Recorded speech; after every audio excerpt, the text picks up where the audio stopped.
नमस्कार, मैं प्रिया। आज है 8 अगस्त। चलिए जानते हैं बिहार की 25 बड़ी खबरों को।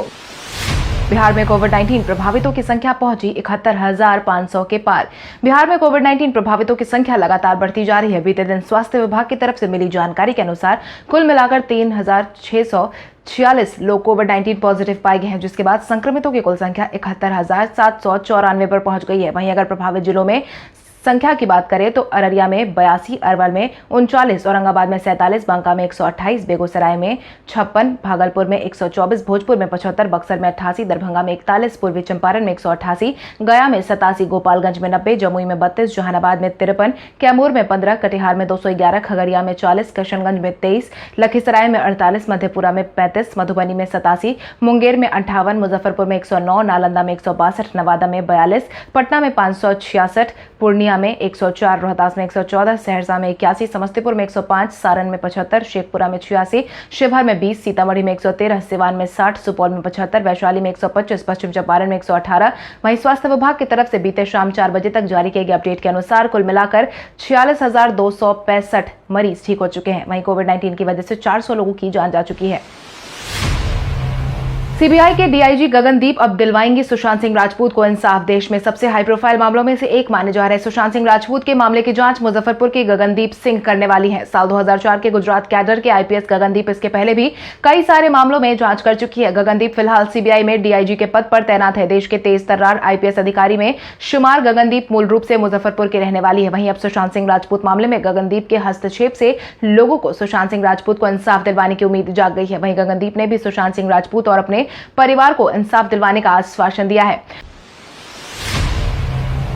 भारत की पहली किसान ट्रेन महाराष्ट्र से हुई रवाना। देश के पहली किसान ट्रेन का शुभारंभ केंद्रीय कृषि मंत्री नरेंद्र सिंह तोमर और रेल मंत्री पीयूष गोयल ने वीडियो कॉन्फ्रेंसिंग के माध्यम से हरी झंडी दिखाकर किया है। इसके साथ ही देश के पहले किसान रेल नासिक के देवलाली के बिहार दानापुर से निकल चुकी है। वहीं 31 घंटे में यह दानापुर तक पहुंच जाएगी, यानी कि 6:45 पर दानापुर पहुंचेगी। मिली जानकारी के अनुसार इस ट्रेन में 15 बोगी है, कुछ बोगी एसी की भी है। किसान स्पेशल ट्रेन की शुरुआत हो जाने से किसानों को काफी ज्यादा सहूलियत मिलने वाली है। किसानों की फसलों को बड़ा बाजार उपलब्ध होगा, साथ ही आमदनी भी दोगुनी होने की उम्मीद जताई जा रही है।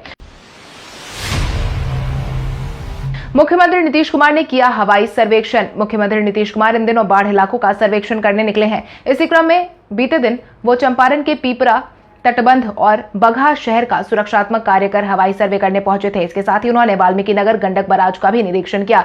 साझा की गई जानकारी के अनुसार मुख्यमंत्री ने गंडक बराज की 1 से लेकर 18 फाटकों का निरीक्षण करने के साथ ही बराज कंट्रोल रूम का भी जायजा लिया है। इसके साथ ही मुख्यमंत्री नीतीश कुमार ने अधिकारियों को सावधानी पूर्वक कार्यों का निष्पादन करने का निर्देश दिया है। बिहार के 5 जिलों में 8 सड़कों पर 161 करोड़ रुपए खर्च करने की मिली मंजूरी। बिहार के पथ निर्माण मंत्री नंदकिशोर यादव ने बताया है कि विभागीय निविदा समिति में बिहार के 5 जिलों की 8 योजनाओं के लिए 161 करोड़ 12 लाख रुपए की स्वीकृति प्रदान कर दी गई है। इस योजना के लिए करीब 74 किलोमीटर लंबाई में सड़कों के चौड़ीकरण और मजबूतीकरण का काम किया जाएगा। वहीं नालंदा में एक उच्च स्तरीय आरसीसी पुल का भी निर्माण किया जाएगा। बिहार बोर्ड ने 12वीं का अपडेटेड रिजल्ट किया जारी। बिहार स्कूल एग्जामिनेशन बोर्ड ने 12वीं कक्षा का अपडेटेड रिजल्ट जारी कर दिया है। बोर्ड ने इस रिजल्ट के जरिए 10वीं और 12वीं के पेपर में फेल हुए 2.14 लाख छात्रों को प्रमोट किया है। अब रिजल्ट के जरिए उन छात्रों को ग्रेस देकर पास किया गया है जिनके नंबर पहले से ही पासिंग मार्क्स के करीब थे। इसके साथ ही अब कोविड-19 के समय में कंपार्टमेंट एग्जाम को कैंसिल कर दिया गया है। मिली जानकारी के अनुसार 12वीं कक्षा में कुल मिलाकर 1,32,586 स्टूडेंट फेल हो गए थे, जिनमें से 46,005 एक विषय में और 86,481 2 विषय में फेल थे। ग्रेस मार्क्स देने के बाद 72,610 स्टूडेंट को पास कर दिया गया है।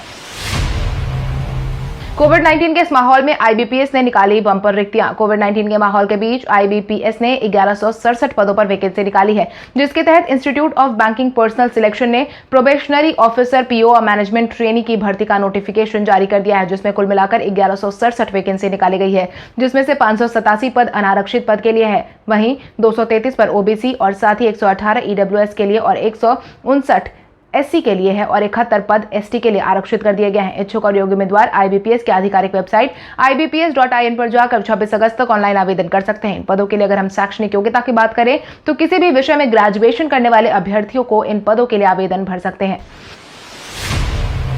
सुशांत सिंह राजपूत के मामले में सीबीआई ने दर्ज किया मामला। सुशांत सिंह राजपूत को इंसाफ दिलाने की बागडोर अब सीबीआई के हाथ में सौंप दी गई है, जिसके बाद अब सीबीआई ने बीते दिन रिया चक्रवर्ती समेत उनके 6 परिजनों के खिलाफ मामला दर्ज कर दिया है। मिली जानकारी के अनुसार रिया चक्रवर्ती और 5 अन्य के खिलाफ सुशांत सिंह राजपूत को इस कदम के लिए उकसाने समेत अन्य आरोपों को ध्यान में रखते हुए मामला दर्ज किया गया है। सीबीआई की तरफ से जिन लोगों का नाम इस पूरे जांच के लिए दिया गया है उसमें रिया चक्रवर्ती, उनके पिता इंद्रजीत चक्रवर्ती, मां संध्या चक्रवर्ती, भाई शोभित चक्रवर्ती, सुशांत के घर के मैनेजर सैमुअल मिरांडा, श्रुति मोदी और अन्य के खिलाफ मामला दर्ज है। कहलगांव एनटीपीसी की 4 यूनिट में उत्पादन पूरी तरीके से ठप। एनटीपीसी प्रबंधन ने इस बात की जानकारी दी है, साथ ही बताया है कि कहलगांव के 4 यूनिट को बंद कर दिया गया है। समय रहते अगर समस्याओं को दूर नहीं किया गया तो बिजली की परेशानी बढ़ सकती है। मिली जानकारी के अनुसार बिहार में बिजली की समस्या लगातार बढ़ती जा रही है, क्योंकि कहलगांव एनटीपीसी की 4 यूनिट से बिजली का उत्पादन बिल्कुल ही बंद है, जिसकी वजह से 2344 मेगावाट के स्थान पर महज 910 मेगावाट बिजली का उत्पादन हो पा रहा है। हालांकि एनटीपीसी प्रबंधन टूटे तटबंध और तकनीकी खराबी को लेकर उसे दुरुस्त करने में लगे हुए हैं, लेकिन हालात पर जल्द ही नियंत्रण पाने की उम्मीद नहीं जताई जा सकती है। आज बिहारी पहचान में हम बात करेंगे रमेश चंद्र झा की। रमेश चंद्र झा एक कवि थे जिन्हें बिहार का पहला मुख्यमंत्री बनने का विकल्प दिया गया था। उन्होंने इस पद को हालांकि लेने से मना कर दिया था। रमेश चंद्र झा कविता, गजल और कहानियां लिखते हैं। वो अक्सर अपनी कविता के माध्यम से लोगों को संघर्ष और उनके सपनों को दिखाते थे। आपकी जानकारी के लिए आपको बता दें, रमेश चंद्र झा का जन्म बिहार के मोतिहारी जिले में 8 मई 1928 को हुआ था। रमेश झा को अपने काम के लिए इंदिरा गांधी ने भी ताम्रपत्र से नवाजा था। वहीं उन्हें रानीगंज वेस्ट बंगाल के उदय नारायण तिवारी की तरफ से 2 अक्टूबर 1993 में नवाजा जा चुका है। मछली उत्पादन के मामले में चौथे स्थान पर पहुंचा बिहार। बिहार सरकार के कृषि मंत्री डॉक्टर प्रेम कुमार ने इस बात की जानकारी दी है। साथ ही बिहार के 6 पशुशाला और कार्यालय भवन का शिलान्यास भी किया है। इस दौरान उन्होंने संबोधित करते हुए बताया कि मत्स्य पालन में बिहार आत्मनिर्भर हो रहा है। कृषि रोड मैप के बाद उत्पादन और भी ज्यादा बढ़ गया है, संभावनाएं अभी भी और ज्यादा है। उन्होंने बताया कि मछुआरों के लिए विकास का काम हो रहा है। मत्स्य को बढ़ावा देने के लिए योजनाएं भी लगातार सरकार की तरफ से जारी की जा रही है और परिणाम आज ये है कि बिहार मत्स्य पालन के मामले में चौथे स्थान पर पहुंच गया। हालांकि सरकार ने अब 317 योजनाओं का उद्घाटन बहुत ही जल्द करने की बात भी कही है। बिहार में बाढ़ से 21 लोगों की गई जान। कोविड-19 के इस माहौल में बिहार में बाढ़ ने परेशानी बढ़ा रखी है, जिसकी वजह से 69 लाख लोग प्रभावित हैं। बिहार में बाढ़ की वजह से 21 लोगों की जान जा चुकी है। मिली जानकारी के अनुसार बाढ़ की वजह से 16 जिले बुरी तरीके से प्रभावित है। वहीं बाढ़ प्रभावितों को राहत पहुंचाने के लिए एनडीआरएफ और एसडीआरएफ की टीम को भी तैनात कर दिया गया है। इधर राज्य सरकार के बाढ़ प्रभावित परिवारों के बैंक खाते में 6000 की राशि भी पहुंचाकर आर्थिक मदद देने में लगी हुई है। आपदा प्रबंधन विभाग के मुताबिक राज्य के 16 जिले के कुल 124 प्रखंड के 1185 पंचायतें बाढ़ से प्रभावित है। वहीं प्रभावितों की मदद के लिए 1402 सामुदायिक किचन भी चलाए जा रहे हैं, जहां पर 10 लाख लोगों का भोजन करवाया जा रहा है। मुख्यमंत्री नीतीश कुमार पृथ्वी दिवस के मौके पर 6 दिन पर करेंगे पौधारोपण। 9 अगस्त को पृथ्वी दिवस के मौके पर मुख्यमंत्री नीतीश कुमार आर ब्लॉक दीघा 6 लेन पर पौधारोपण करने वाले हैं, जिसके तहत वो मिशन 2.5 करोड़ पौधारोपण कार्यक्रम का समापन करेंगे, जिसकी जानकारी उप मुख्यमंत्री सुशील कुमार मोदी की तरह से साझा की गई है। साझा की गई जानकारी के अनुसार उन्होंने बताया है कि 9 अगस्त को जहां मुख्यमंत्री राजधानी के आर ब्लॉक दीघा 6 लेन के किनारे पौधारोपण कर मिशन 2.5 करोड़ पौधारोपण अभियान का समापन करेंगे। वहीं राज्य के सभी पंचायतों, प्रखंडों, अनुमंडल और जिला स्तर पर कम से कम एक संक्षिप्त कार्यक्रम आयोजित कर पौधारोपण और जागरूकता मुहिम चलाई जाएगी। वहीं राज्य की जनता से अपील करते हुए 9 अगस्त को बिहार पृथ्वी दिवस के मौके पर एक पौधा लगाने की अपील की गई है।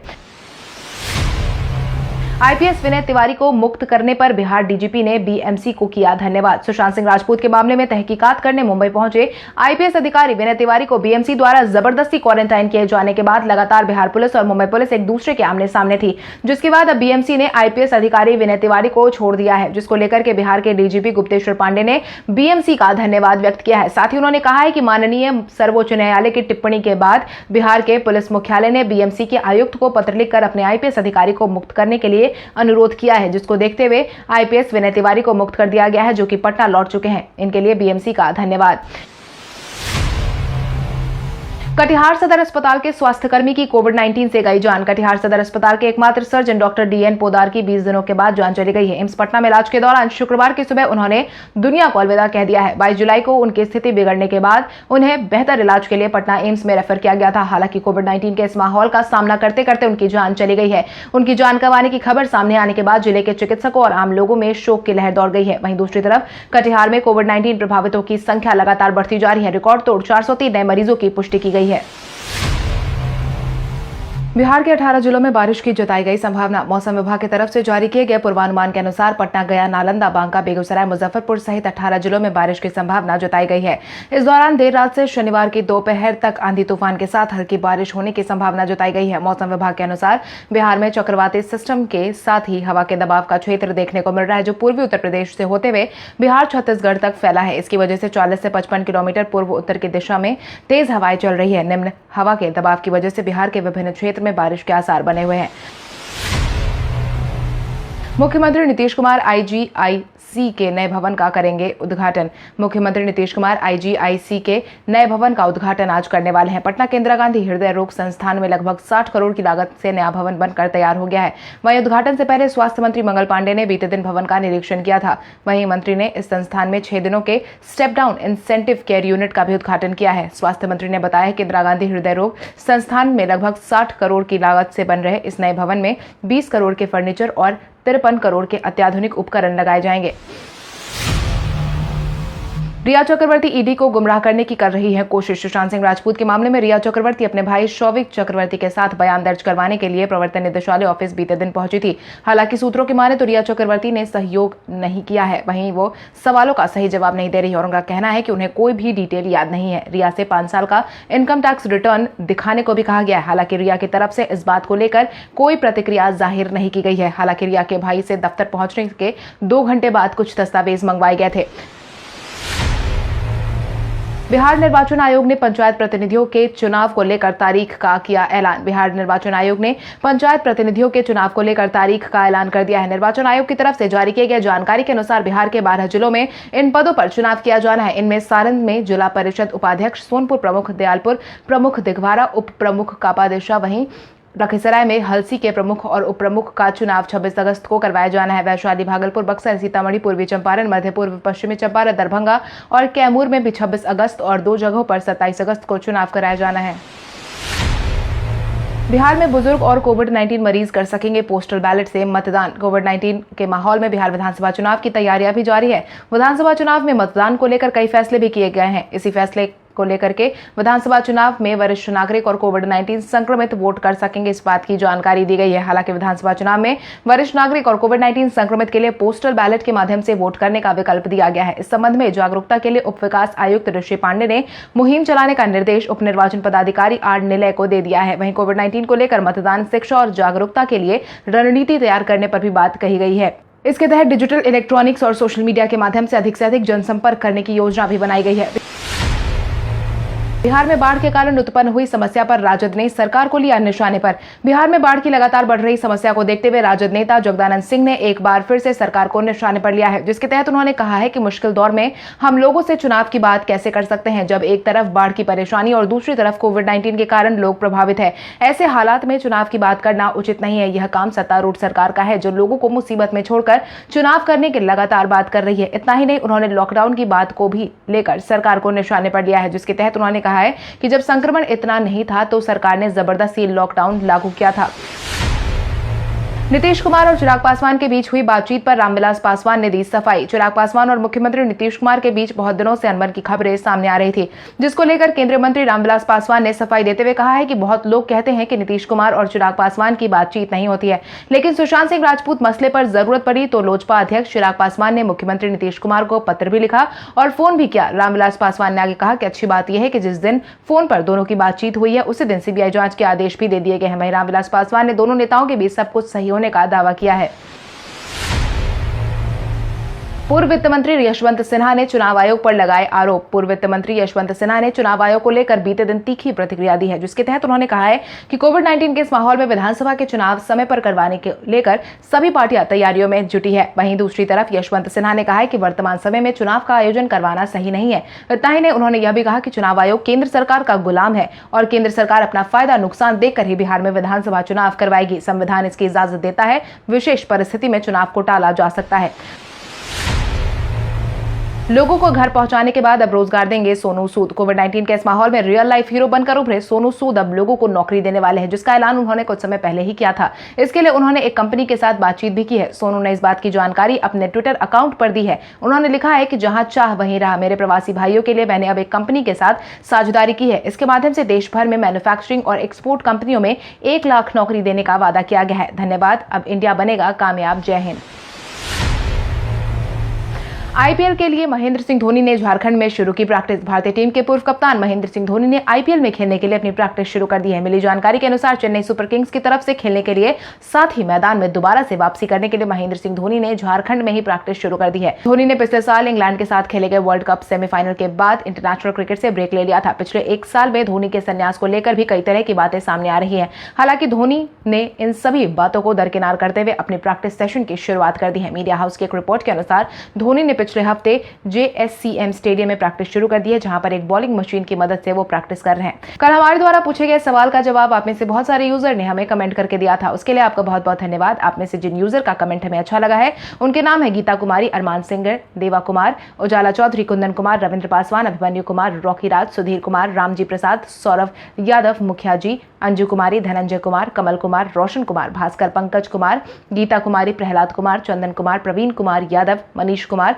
कुमार गौरव, कन्हैया कुमार, सुप्रिया कुमारी, सोनू भेलपुर। इसके अलावा हमारी टीम को और भी लोगों के जवाब अच्छे लगे हैं, मगर समय के अभाव के कारण हम उनका नाम नहीं ले पाए। लेकिन आप हमारे सवालों का जवाब देते रहे, हम कल आपका नाम लेने की पूरी कोशिश करेंगे। तो चलिए बढ़ते हैं आज के सवाल की ओर। आज का सवाल कुछ इस प्रकार है। आपके अनुसार कोविड-19 के इस माहौल में चुनाव आयोग बिहार में विधानसभा चुनाव संपन्न करवाने में कितना सफल हो पाएगा? अपने जवाब हमें कमेंट करके जरूर बताएं। इसके साथ ही आज के लिए बस इतना ही। अगर आप वीडियो हमारा YouTube पर देख रहे हैं तो हमारे चैनल को सब्सक्राइब करें और बेल आइकॉन दबाना ना भूलें। और अगर आप वीडियो हमारा Facebook पर देख रहे हैं तो इस वीडियो को लाइक करें और ज्यादा से ज्यादा शेयर करें। धन्यवाद।